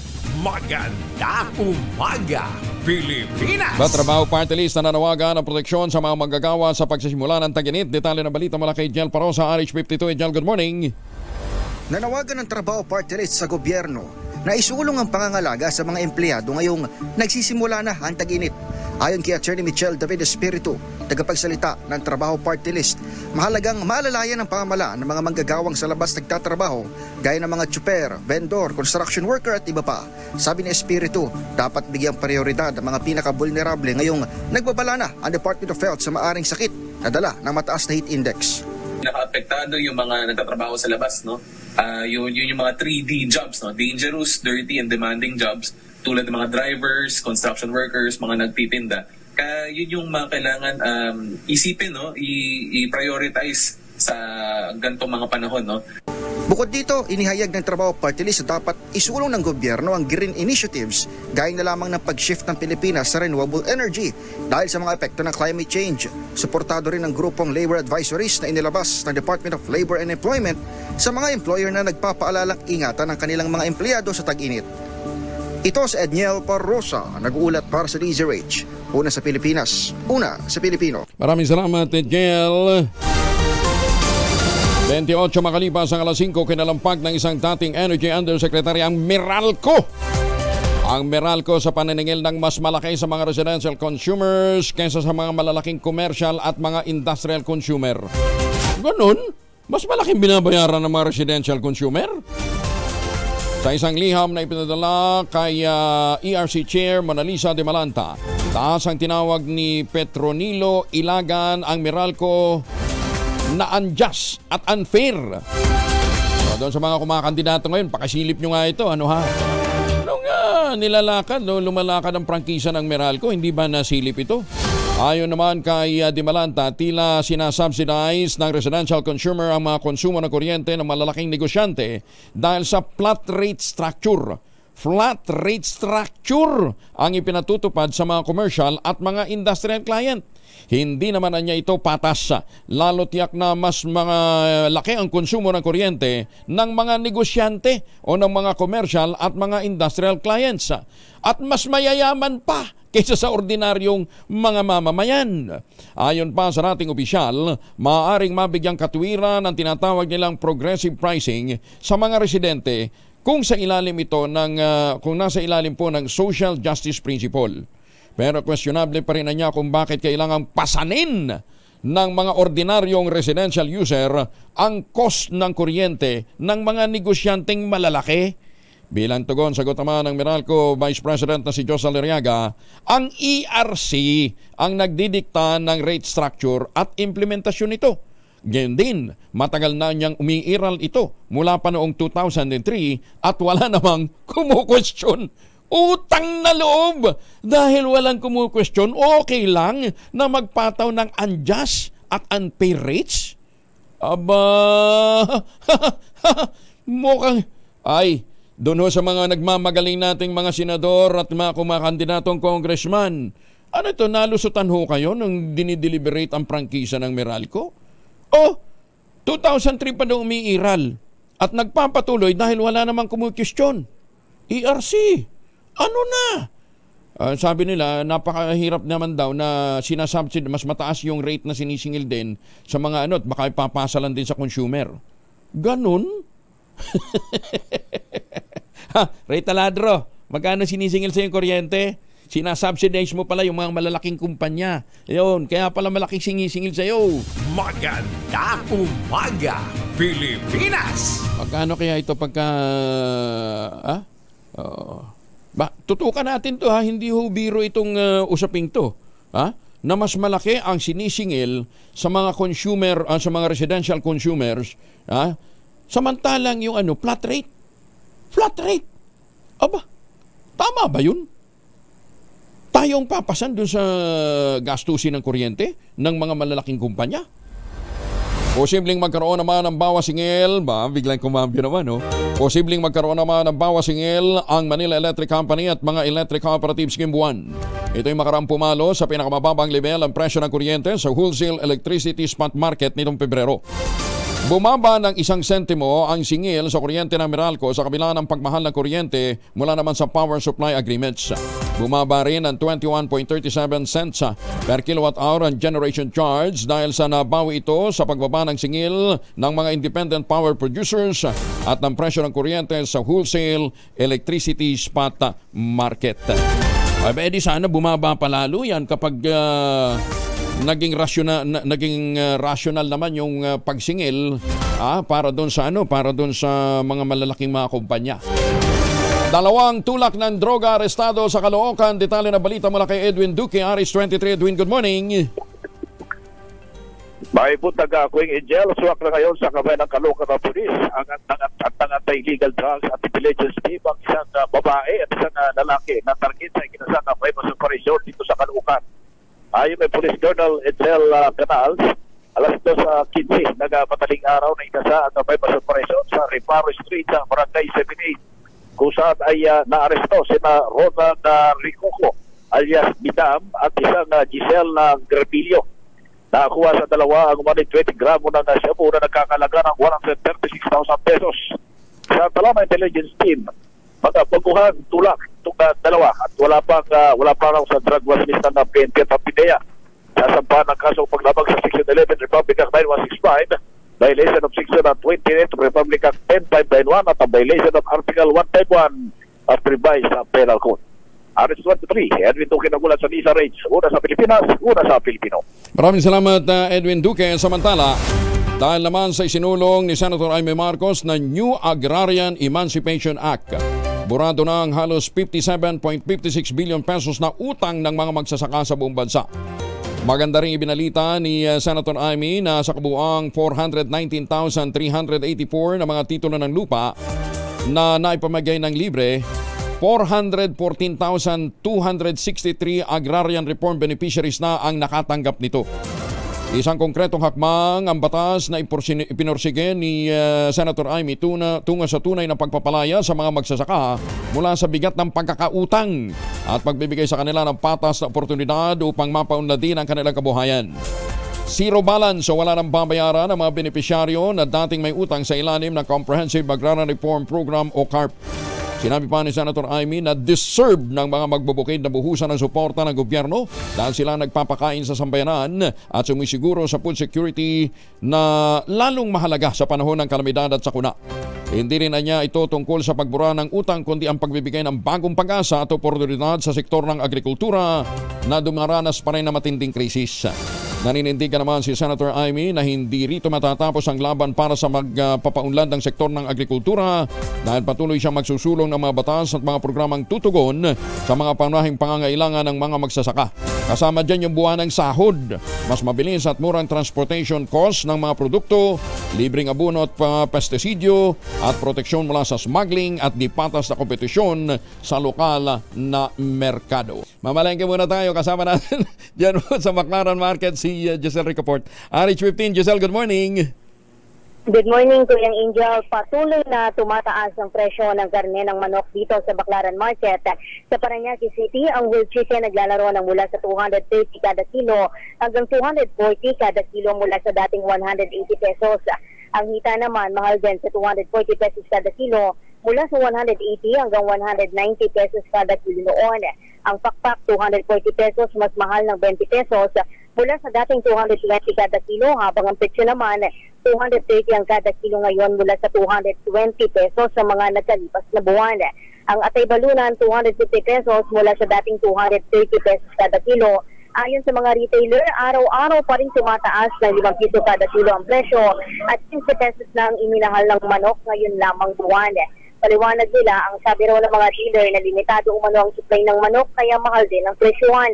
Samantalang ilan namang isda patuloy ding sumisipa. Ang tilapia 20 pesos lang iminahal kada kilo simula lamang Enero ng taon. Mabibili yan ngayon sa 160 pesos kada kilo mula sa 140 pesos noong dulo ng nasalipas na taon. Ang galunggong naman mahal din sa 300 kada kilo mula sa 240 kada kilo. Ang matambaka 300 din ang kada kilo ngayon mula sa 240 pesos noon. Ang sanay pinto 300 din ang kada kilo mula sa 200 hanggang 220 piso kada kilo. Ang tambako 200 ngayon ang kada kilo mula sa 150 hanggang 180 pesos noon. Ang pusit naman 240 pesos, mas mahal ng 40 pesos kada kilo mula sa dating 200. Pero ang bangus naman 200 ngayon ang kada kilo mula sa 220 pesos noong nagkalipas na buwan. Ito si Giselle Ricafort para sa DZRH na sa Pilipinas, una sa Pilipino. Maraming salamat, Giselle. Magandang umaga, Pilipinas! At magandang umaga kay Mayor Sunny Mendoza dyan sa Talisay, Batangas. Justice Max De Leon ng Court of Appeals. Magandang umaga din po sa inyo, Justice. Ha? Siyempre kay Court Administrator Raul Villanueva. At saka sa kanyang mama, Mrs. Villanueva. Magandang umaga din po sa inyo. Ha? At saka siyempre kay, kay Chief Justice Gasmundo. Magandang umaga din po. Ha? At sa lahat ng mga justices na nakatutok sa ating ngayong umaga, nakikinig.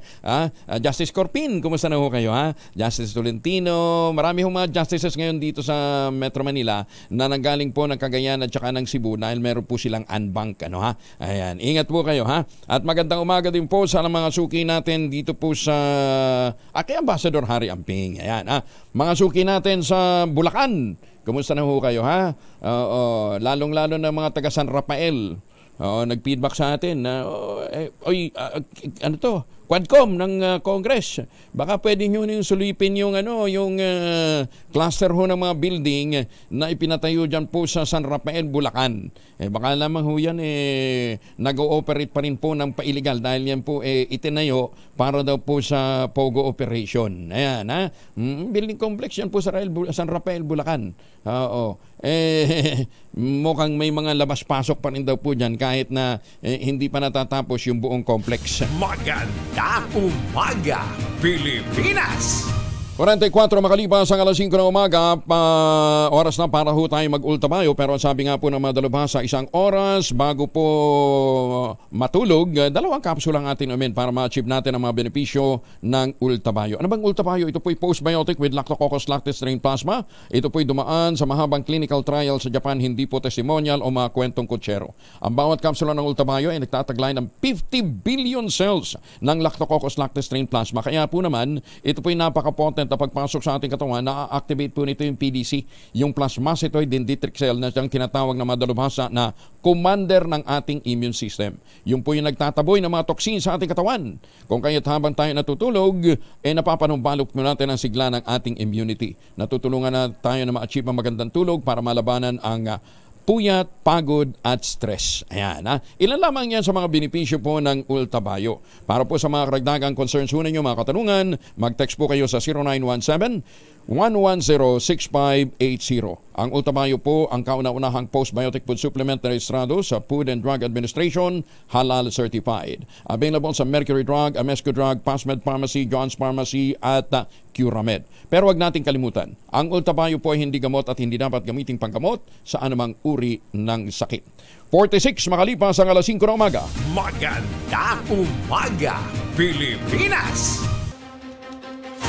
Magandang umaga, Pilipinas. 51 makalipas ang alas 5 ng umaga. Oy, magandang umaga po sa mga taga San Jose Occidental, Mindoro. Ayan ha. Oy, speaking of Mindoro, sa mga taga Oriental Mindoro, binabati ho naman kayo ni Ma'am Joanna Valencia. No? Si Ma'am Joanna Valencia ang nagbuklod ng politika dyan po, ng mga politiko dyan po sa Oriental Mindoro. Magandang umaga po sa inyo, Ma'am. Ha? At sabi nga ni Ma'am Joanna Valencia, malapit-lapit ng malutas ang problema nila sa kuryente dyan sa Ormin.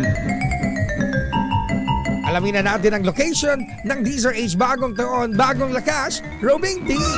Oy, sa mga taga-barangay Malinta dyan sa Valenzuela City, lakasan nyo ng inyong radyo telebisyon. Nag-iikot dyan si Sherwin Alparo, naghahanap ng mahuhuling bibigyan ng 1,000 piso. Ayan ha, taga-barangay Malinta, Valenzuela City. Abangan ho ninyo dyan sa Sherwin Alcaro, ha? Lakasan nyo ng radyo, telebisyon para kayo ang kanya pong ma-aresto. Yan ang tinatawang aresto na hindi pa nagbe-bail, bibigyan na ng pang-bail. Bibigyan ho ng premyo. Ang tanong naman ng mga taga-Binawan ng Rizal na Sherwin, kailan ka naman daw pupunta dun sa kanila? Mabuti na lang, meron sila dong St. Monique Ballet, the most prestigious project dyan po sa Binangon ng Rizal. Aba, tingnan daw ho ninyo yung kanilang latest model ng townhouse, yung Bianca. 2-story townhouse yan with balcony na may 2 hanggang 3 bedrooms. Pwede nyo ma-avail through Pag-ibig Financing at less than 20,000 pesos a month. Yun po yung monthly amortization payable in 30 years. Tawag na sa 0917-719-7908 para po sa ragdagang detalye. Yan po yung tinatawag nilang luxurious living but affordable housing. Bang pagkagising ho ninyo, syempre gusto mo ang sasalubong sa iyo malamig na simoy ng hangin at magandang tanawin, abay punta ka lang ho sa balcony at presto, preskong hangin ang sasalubong sa iyo. Yan po ang proyekto ng St. Monique Ballet, yan po sa Binangonan, Rizal. Lumagda ng isang Memorandum of Understanding ang Department of Trade and Industry at ang Jollibee Food Corporation para naman sa Be Earth's Best Friend Campaign. Line of programa na hihakayatin ang mga take-out at mga drive-thru customers ng Jollibee na huwag nang gumamit ng plastic utensil gaya ng plastic na kutsara at tinidor. Sa ilalim ng kampanya, tatanungin ng mga consumers kung gusto bang gumamit ng plastic utensil sa kanilang mga take-out order. Ang customer na hindi gagamit ito ay bibigyan ng coupon kada take-out order niya na hindi nangihingi ng plastic utensil at ang sa kanyang ikatlo at ikalimang beses ng take-out order, makakakuha siya ng libreng item. Bogaling! Umaasa naman ang Jollibee Assistant Vice President na si Eloisa Ancision sa pamamagitan ng hakbang, mababago ang nakagawian ng mga Pilipino na paggamit ng plastic utensil na makatutulong sa kalikasan. Anong gagamitin na lang magkakamay? Basta maghugas kayo ng kamay, ha? Bago ho ninyo kainin ang inyong mga nabiling Jollibee. 6 na minuto na lamang, Aces na ng umaga. 4 na minuto na lamang, Aces na ng umaga. Ito na ang ating winner sa DZRH Bagong Taon, Bagong Lakas promo.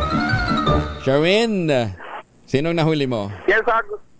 Yes, good morning Kuya Angel. Dito nga sa Barangay Malinta, Valenzuela. Tignan mo naman, ha? Ay, malinis dyan.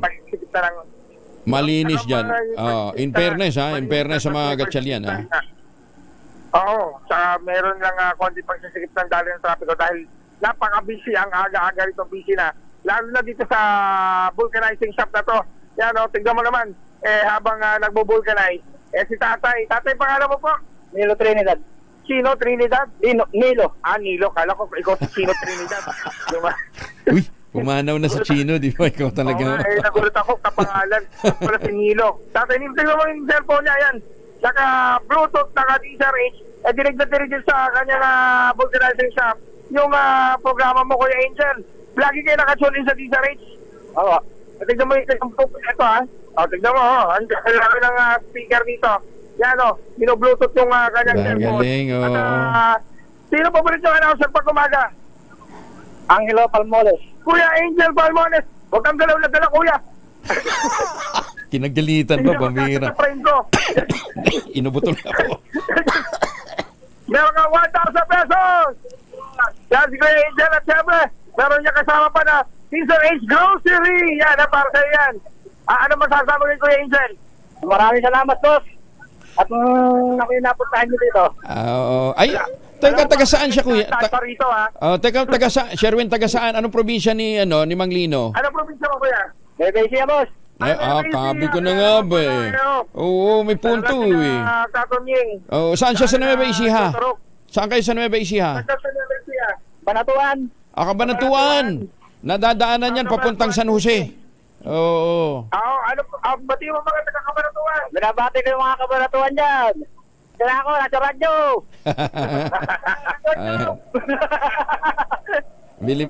Bilib ako kay Kuya. Sherwin, bilib ako kay Kuya ha. Naka-Windows siya ha. Naka-Windows ha. May Windows. Windows ano yan? Windows ano po yung ngipin nyo ngayon? Windows 3. Ay, tatlong Windows. Naka-Windows 3 siya. Okay. Sige, paalam na tayo. Hoy, sumali kayo ha. 30,000 pesos Hoy, na ang 23 lang. Hoy, 23. Anong 30? 23 lang pag-aabonohin mo kami ni Mabil. Pabira ka. Mukhang aabot na sa 30,000 na. Malamang. Malamang. Oo. Sige. Kung nais manalo naman ng 1,000 pesos sa akin tumutok sa Diesel H, baka kayo nasusunod natin winner sa Diesel H bagong taon, bago lakas from ours number 6, Sherwin Bata Alfaro, Diesel H, una sa Pilipinas, una sa Pilipino. Tutok lang! Tutok na sa Deezer H Radio, Deezer H Facebook, Deezer H YouTube, at Deezer H TV. Baka ikaw na ang susunod na winner sa Deezer H bagong taon, bagong lakas, mas malakas promo! And with that, papaalam na ho tayo. Kuya Angel po, siya Palmones, nag-iwan sa inyo ng isang magandang umaga, magtanim ng kawayan para sa kalikasan at kabuhayan. Ang ating quote of the day ngayong araw na ito ay mula po sa isang magaling na writer, si ano nga pangalan nito? Si Eliot, Thomas Stern Eliot. Magaling na English poet po ito. Ang sabi niya po, half of the harm that is done in this world is due to people who want to feel important. 2x2 in just a while. Maraming salamat. Magandang umaga, Pilipinas!